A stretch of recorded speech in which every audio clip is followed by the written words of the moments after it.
사도신경 암송하심으로 새벽 예배를 하나님께 드리시겠습니다. 나는 전능하신 아버지 하나님, 천지의 창조주를 믿습니다. 나는 그의 유일하신 아들, 우리 주 예수 그리스도를 믿습니다.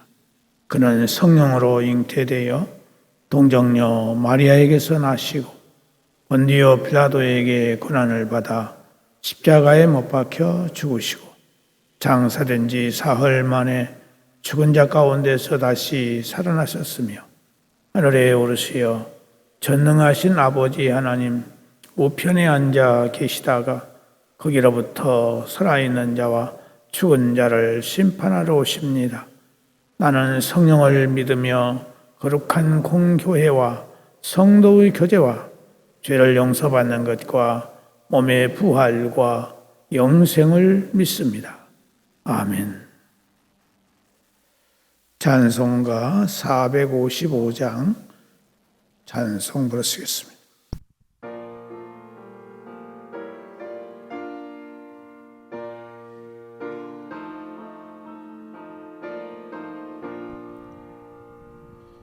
주님의 마음을 본받는 자, 그 마음의 평강이 찾아오면 험악한 세상을 이길 힘이 하늘로부터 임함이로다.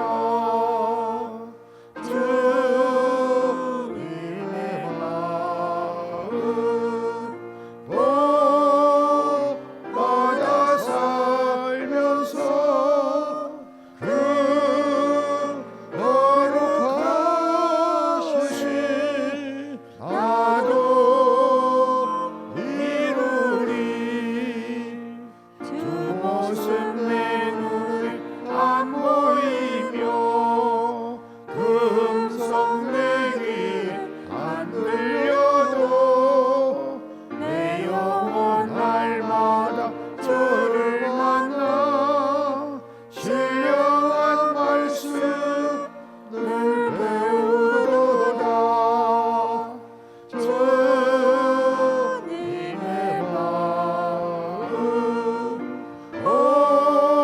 본받아 살면서 그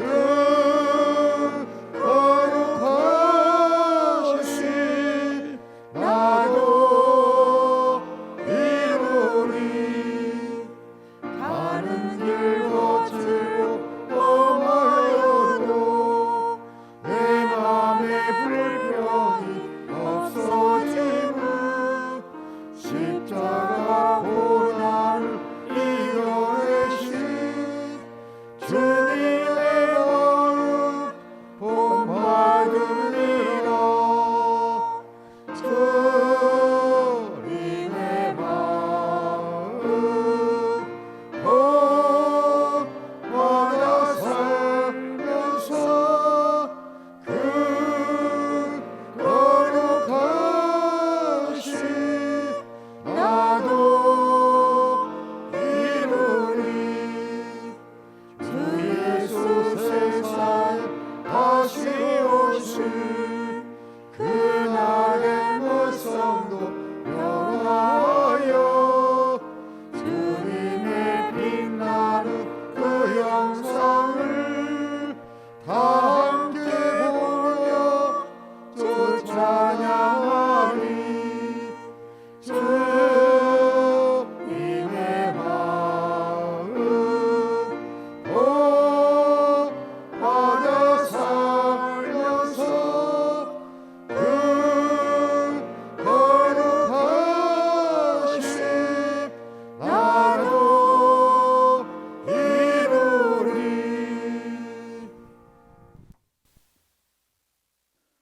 하나님의 말씀 신약성경 디모데후서 1장 13절과 14절에 있는 말씀 보시겠습니다. 디모데후서 1장 13절과 14절 말씀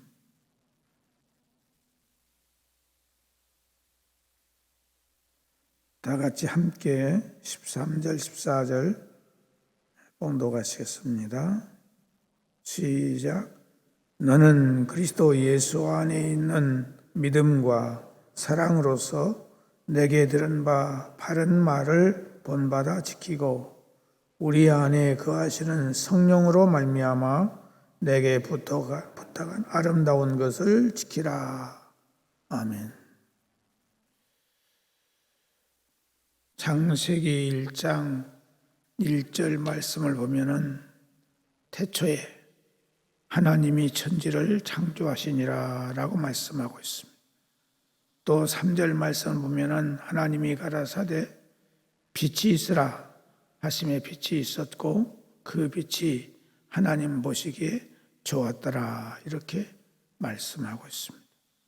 그리고 요한복음 1장 1절 말씀을 보면은 태초에 말씀이 계시니라 라고 하나님께서 태초에 천지 만물을 창조하시기 전에 이미 말씀으로 존재하시며 또 말씀으로 모든 만물을 창조하셨다고 말씀하고 있습니다. 하나님께서는 우주 만물 가운데에 오직 우리 사람에게만 말을 할 수 있도록 언어를 주셨고 말을 통해서 하나님과 인간이 서로 교통할 수 있도록 특별한 은혜를 주셨습니다. 그러니까 유일하게 사람에게만 하나님과 교제하고 하나님과 교통할 수 있는 길을 주셨다 하는 것입니다. 사자나 호랑이나 소나 말이나 개 같은 동물들이나 또 나무나 풀 같은 식물들은 아무리 자신의 어떤 의사를 표현하고 싶어도 표현할 길이 없습니다. 동물들을 사람들이 때리거나 죽이려고 할 때에 언어가 없기 때문에 그들의 의사를 사람에게 전혀 표현할 수가 없고 나무나 풀 같은 식물들도 사람이 칼이나 낫으로 자르려고 할 때에 자르지 못하도록 거부 의사를 표현할 길이 없습니다. 이렇게 말을 사람들에게만 주시고 다른 동물들이나 식물들에게는 주지 않은 것이 사람을 위한 하나님의 특별하신 은총이요 축복인 것입니다. 만약 다른 동식물들에게도 말을 할 수 있게 하셨다면 사람들이 잡아먹으려고 하거나 식물을 뵐 때에 거부를 하게 될 것이고 자연히 다른 동식물들도 머리를 써서 사람들을 대항할 것이고 더 나아가서는 맹수들의 그 무서운 이빨이나 강한 힘을 이용해서 사람들을 오히려 해칠 뿐만 아니라 사람을 지배하게 될 수도 있었을 것입니다. 이런 의미에서 볼 때에 우리 사람들은 하나님께 더욱더 감사해야 하며 하나님의 사랑을 우리는 하나님을 사랑하고 하나님을 경외하며 하나님의 뜻에 순종해야 합니다. 그런데 오늘 본문 말씀을 보면 사도 바울이 디모데에게 이러한 고민의 말씀을 하고 있어요. 내게 들은 바 바른 말을 본받아 지키라 이렇게 말하고 있어요. 말이라고 하는 것은 그 사람의 마음과 사상과 주관, 의지, 계획 등등 모든 것을 표현하는 것이기 때문에 말처럼 중요한 것이 없어요. 그리고 말에는 선한 말이 있는가 하면은 악한 말이 있고 깨끗하고 아름다운 말이 있는가 하면 추하고 더러운 말도 있고 바른 말이 있는가 하면 틀리고 그릇된 말도 있습니다. 특별히 디모데가 현재 목회하고 있는 에베소 교회 안에는 거짓 교사들이 많이 있어서 하나님의 진리의 말씀과 복음을 그릇되게 가르치는 이들이 있었기 때문에 바른 말을 지키라 이렇게 권면을 하고 있습니다. 우리의 현실 생활 속에서 보면 반드시 상반되는 일들이 공존하는 것을 볼 수가 있어요. 선한 말이 있는가 하면 악한 말이 있고 바른 말이 있는가 하면 그릇된 말이 반드시 있습니다. 그렇기 때문에 사람이 어떤 말을 따라가고 지키느냐에 따라서 그 결과는 극과 극의 결과를 가져오게 됩니다. 오늘 우리 주변에는 수많은 종교가 있고 수많은 가르침이 있으며 교회라는 간판은 붙이고 있지만은 그릇되고 잘못된 복음, 잘못된 교리, 잘못된 지식을 가르치는 사람들이 너무나 많습니다. 특별히 사이비 이단들이 너무나 많이 있습니다. 사이비 이단들의 특색이 있는데 그건 첫째로는 다른 예수님을 말하고 있다. 다른 예수를 말하고 있다. 예수님이 아닌 교주가 있어요. 그 교주를 신격화하고 우상화하고 있습니다. 또 다른 복음, 다른 성경을 전한다는 말입니다. 그들에게도 교리가 있지만은 그 교리는 이중으로 되어 있고 성경 외의 교주의 가르침을 성경보다 더 우선하게 가르치고 있어요. 또 다른 구원관을 말하고 있어요. 예수님 외에 다른 어떤 교주를 믿어야 하고 또 구원은 자기가 속한 곳에 와야만 받을 수 있다고 가르치고 있어요. 또 다른 영을 전하고 있어요. 성부, 성자, 성령 이외에 다른 영을 말하면서 기독교의 영과 같은 영으로 속이고 있어요. 다른 말씀관을 또 가지고 있습니다. 그리고 자기가 속해 있는 곳에 와야만 구원이 있다고 말하고 있습니다. 요즘 우리 주변에는 너무나 많은 사이비 이단들이 있기 때문에 조심하지 않으면 안 됩니다. 오늘 우리들이 영혼을 미혹하는 것들이 많은데 미혹하는 방법들이 너무나도 교묘합니다. 무료 성경 공부를 비롯해서 스포츠 운동을 빙자한 포교활동, 사회복지를 빙자한 포교활동, 건강을 빙자한 체조운동, 물리치료, 기계체조, 요가, 내호흡, 무료 공부방, 개인 교습, 심지어 성적인 문제 등을 이용해서 우리를 유혹하는 일들이 많습니다. 그러므로 이러한 것들에 넘어가지 않도록 우리는 각별한 주의가 필요합니다. 우리가 바른 진리의 말씀을 지킴에 있어서 어떻게 지켜야 하냐? 믿음으로 지켜야 되는 것입니다. 하나님의 바른 진리의 말씀을 지킴에 있어서 믿음으로 추호의 의심도 없이 철저하게 지키라는 말입니다. 사람이 신뢰를 할 때에 또 믿어질 때는 그 사람은 물론 그 진리에 대해서 강하고 담대하게 행동을 하게 되는 것입니다. 따라서 바른 진리에 대해서는 우리가 진실한 마음과 온전한 마음을 가지고 철저하게 지켜야 되는 것입니다. 또한 믿음으로 지켜야 될 뿐만 아니라 사랑으로 지켜야 됩니다. 사람이 사랑하는 마음이 있을 때는 그 사랑하는 대상에 대해서 기쁨과 자원하는 마음이 생겨서 조금도 아까움이나 미련이 없이 나의 모든 것을 희생하고 헌신하면서 지키는 것입니다. 사랑은 능동적인 사람으로 바꾸는 놀라운 힘을 가지고 있습니다. 하나님을 사랑하고 주님의 말씀을 사랑한다면 진리의 말씀, 생명의 말씀을 능동적이고 역동적인 마음과 힘으로 지키는 역사가 있게 될 것입니다. 그러므로 우리는 하나님의 말씀을 지킴에 있어서 믿음과 사랑하는 마음을 가지고 지켜야 된다. 또 하나는 아름다운 것을 지키라 그랬어요. 아름다운. 사람은 누구나 아름다워지기를 원합니다. 왜냐하면 아름다운 것을 모든 사람들이 좋아하고 원하기 때문에 그렇습니다. 아무리 공부를 1등으로 하고 대학을 나오고 박사가 되어도 얼굴이 예쁘지 못하면 그러한 모든 것들이 별 가치가 없다는 것이 요즘 우리 사회의 사람들이 통용되고 있는 형편입니다. 최고 학부를 나오지 않아도 외모가 아름다우면 아무리 학벌이 좋은 사람보다도 더 대우를 받는 세상이 오늘 우리가 살고 있는 세상이. 그래서 오늘날 사람들은 아름다워지기 위해서 여러 가지 운동들을 하고 다이어트를 하고 심지어는 성형수술까지 하고 있지 않습니까? 그러나 우리 성도들의 아름다움은 그런 것이 아닙니다. 육체적인 아름다움보다는 영적인 아름다움에 초점을 맞춰야 하는 것입니다. 우리 성도들이 지켜야 할 아름다움은 무엇일까요? 첫째는 믿음이 아름다워야 돼요. 믿음은 성령님께서 우리 성도들에게 주신 가장 아름다운 선물입니다. 왜 믿음이 가장 아름다운 선물이냐? 우리가 죄로 인해서 영원히 지옥 형벌을 받아야 하는데 이 지옥 형벌의 자리에서 벗어나 영원한 영생을 얻게 한 것이 바로 믿음이기 때문에 그렇습니다. 믿음이라는 것은 나의 것이 아니라 하나님께서 우리에게 주시는 선물이에요. 그러기에 우리는 어떠한 힘들고 어려운 역경과 고난이 온다 해도 변치 않고 믿음을 지켜야 되는 것입니다. 또한 우리는 우리의 삶을 지켜야 됩니다. 성령님께서 우리 성도들에게 주신 또 하나의 아름다운 선물은 거룩하고 성결된 삶입니다.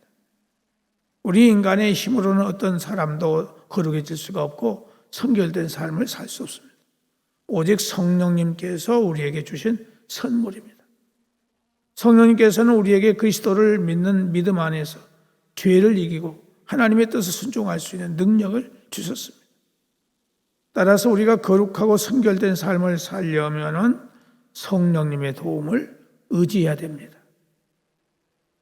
또 하나는 사명을 지켜야 됩니다. 성령님께서 우리 성도들에게 믿음과 아름다운 삶을 주셨을 뿐만 아니라 하나님의 자녀로서 마땅히 해야 될 사명을 주셨습니다. 어떤 이는 사도로, 어떤 이는 선지자로, 어떤 이는 교사로, 어떤 이는 목사로, 어떤 이는 전도자로, 어떤 이는 장로로, 어떤 이는 집사로, 어떤 이는 권사로 사명을 주셨어요.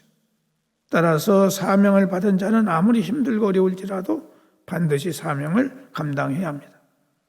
그러므로 우리는 성령의 도움을 받아서 믿음을 지키고 거룩하고 성결한 삶을 지키며 사명을 지켜야 된다 하는 것입니다. 이를 위해서 우리는 성령을 구하고 성령님의 감동 감화에 순종하는 삶을 살아갈 수 있기를 주의 이름으로 축복합니다. 기도하겠습니다. 사랑하시는 하나님 아버지, 새벽마다 나와서 하나님의 진리의 말씀을 듣게 해주셨사오니 감사를 드립니다. 우리의 신비에 새겨지게 하시고 주님 말씀대로 순종하는 저희들이 다 될 수 있도록 은혜를 주옵소서. 그러나 이 세상은 우리를 유혹하는 것들이 너무나도 많습니다. 이러한 유혹에 현혹되는 일이 없도록 하나님께서 성령으로 우리를 지켜 주시옵소서. 특별히 아버지 하나님 사랑하는 성도들 가운데 육체의 약함과 질병과 장애를 안고 있는 이 모든 문제들이 하나님의 은혜 가운데서 성령의 능력으로 치유되어지는 놀라운 역사가 있게 해 주옵소서. 이 시간도 사랑하는 성도들의 육체와 영혼을 어루만져 주셔서 모든 것들이 깨끗하게 온전케 되어지는 역사가 있게 해 주시기를 원합니다. 골수 영성 중원을 비롯해서 또 항암 치료 중에 있는 위암과 유방암, 폐렴 깨끗하게 치료해 주시기를 원하옵고, 또 당뇨와 신부전증, 갑상선, 소화장애, 노개릭병, 허리 골절, 소아마비 장애, 치매, 공황장애, 신경쇠약, 사고로 입은 상처와 장애들, 불임, 만성 피부질환, 골다공증, 식욕부진, 코로나와 오미크론의 후유증, 대장암으로 고생하는 우리 권사님 통증이 없게 하시고 평안을 주시며 머리 다친 우리 사님에게 정상으로 회복될 수 있도록 은혜를 주시고 재판 중에 있는 문제가 바르게 잘 해결될 수 있도록 은혜를 주시며 남에게 말 못할 어려움이 있는 성도들에게 그 문제들이 해결될 수 있도록 은혜를 주시며 요양원과 또 집에 계시는 연로하신 어르신들에게 건강을 허락해 주시고 맑은 정신을 주시며 마음의 평안과 하늘의 소망으로 기쁨 가운데 살아갈 수 있도록 은혜를 허락하여 주옵시며 객지에 나가 있는 우리의 가족들 어느 곳에 있든지 평안케 하시고 또 잉태를 원하는 가정들에게 건강과 잉태 은총을 주시고 잉태한 가정들에게 건강과 순산할 수 있게 하시며 유산 후에 건강을 하나님께서 회복시켜 주시고 성장 과정에 있는 자녀들에게 정상적으로 자라게 하시고 배움의 과정에 있는 학생들에게 건강과 지혜와 총명을 주시고 특별히 우리 고3생들에게 지혜와 총명을 더하여 주시기를 원하오며 또 특기생들에게 은혜를 주시며 취업을 위해서 애쓰고 노력하는 우리 청년들에게 끝까지 인내심을 갖게 하시고 지혜와 총명과 명석함을 주셔서 저들이 합격할 수 있도록 은혜를 주시기를 원합니다. 우리 청년들의 배우자를 속히 만날 수 있게 하시고 성도들의 생업에 평안과 형통함과 풍성함을 허락해 주시며 모든 생업이 잘 될 수 있도록 역사해 주시며 새로운 직업을 가지고 일을 해나가는 가정들 하나님 기억해 주셔서 시작은 미약에서나 나중은 창대케 되는 복을 내려주시기를 원하고 건강을 지켜주시기를 원하고 객지에 나가 있는 성도들에게 평안함과 형통함을 주시고 아직 성전에 나오지 못하고 있는 성도들의 건강과 신앙을 지켜주시고 우리나라의 국방의 안전을 지켜주시고 경제가 회복되게 하시고 전염병에서 자유케 하시며 신변의 안전을 지켜주시고 특별히 정치인들이 대립과 분쟁이 없게 하시고 서로 화합하고 예수님을 잘 믿는 나라가 될 수 있도록 은혜를 허락하여 주옵시며 러시아와 우크라이나와의 전쟁이 속히 종식되게 하시고 또 몸된 교회를 여기까지 인도해 주시고 축복해 주신 것을 감사하며 주님 오시는 날까지 참된 교회로서의 사명을 잘 감당해 나갈 수 있도록 후임 목사님을 이제 정하려고 하고 있사오니 하나님께서 굽어 살펴 주셔서 사랑하는 성도들에게 분별력을 허락해 주시기를 바라고 원합니다. 하나님 아버지 참으로 주신 사명을 예수님의 심장을 가지고 끝까지 잘 감당하여 나갈 수 있는 그러한 사람이 될 수 있도록 은혜를 주시기를 바라옵고 원하오며 오늘 또 우리의 모든 삶을 주님께 부탁을 드리며 오늘 또 장례식이 있습니다. 하나님께서 우리 체육자 성도님 하나님 품 안에 가게 하셨사오니 그 유가족들 위로해 주시고 믿음으로 살아갈 수 있도록 은혜를 베풀어 주시며 오늘 8인 예배를 통해서 또 화장 예배를 통해서 하나님께 영광이 되게 하시고 유가족들의 큰 위로와 힘이 될 수 있도록 은혜를 베풀어 주옵소서. 예수님의 이름으로 기도드리옵나이다. 아멘. 하늘에 계신 우리 아버지, 아버지의 이름을 거룩하게 하시며 아버지의 나라가 오게 하시며 아버지의 뜻이 하늘에서와 같이 땅에서도 이루어지게 하소서. 오늘 우리에게 일용할 양식을 주시고 우리가 우리에게 잘못한 사람을 용서하여 준 것 같이 우리 죄를 용서하여 주시고 우리를 시험에 빠지지 않게 하시고 악에서 구하소서. 나라와 권능과 영광이 영원히 아버지의 것입니다. 아멘.